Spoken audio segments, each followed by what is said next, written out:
Le monde entier est tombé sur ces images terrifiantes.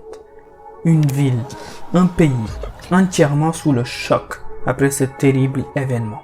En effet, ce 4 août, le calme de Beyrouth est rompu brutalement, avec 2 violentes explosions qui ont ravagé la moitié de la ville. Mais qu'est-ce qu'il y a à l'origine de ces explosions? A-t-on déjà vu des catastrophes similaires? C'est à ces questions que nous allons essayer de répondre aujourd'hui. Bienvenue sur Résumé quotidien. Installez-vous et bon visionnage.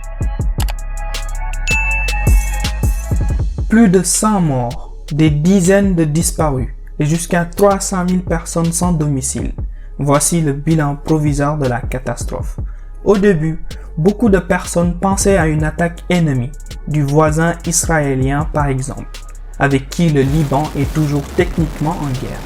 Mais ces rumeurs ont été vite démenties par le gouvernement libanais lui-même.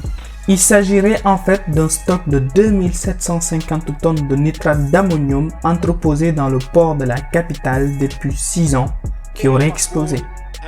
Vous vous demandez sûrement c'est quoi le nitrate d'ammonium. C'est l'un des engrais les plus utilisés dans le monde. Bien connu des agriculteurs, fait partie des composants de nombreux engrais. Et c'est aussi un composant de beaucoup de types d'explosifs. C'est un produit hautement explosif dont la conservation nécessite des règles de sécurité très particulières. D'après de nombreuses sources, ces règles n'ont pas été respectées au niveau du port. D'autres expliquent également qu'il y avait un entrepôt de feux d'artifice juste à côté de celle du nitrate, qui aurait provoqué des flammes, entraînant l'explosion de cette dernière. Vous l'auriez compris, à ce jour, la cause exacte de l'explosion du nitrate d'ammonium reste inconnue. Est-ce dû à l'entrepôt de feux d'artifice ou est-ce dû à une attaque terroriste avec quelqu'un qui aurait mis feu à ces produits ou tout simplement à une erreur humaine, genre quelqu'un qui lance un mégot de cigarette non éteint par exemple? La question reste entière.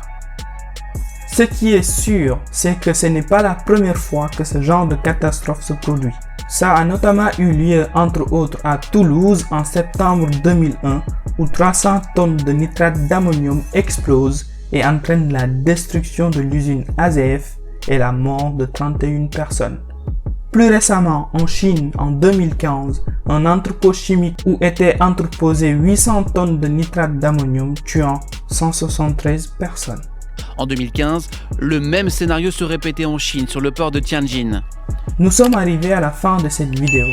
Merci à Hot de m'avoir encouragé à reprendre les formats d'actualité.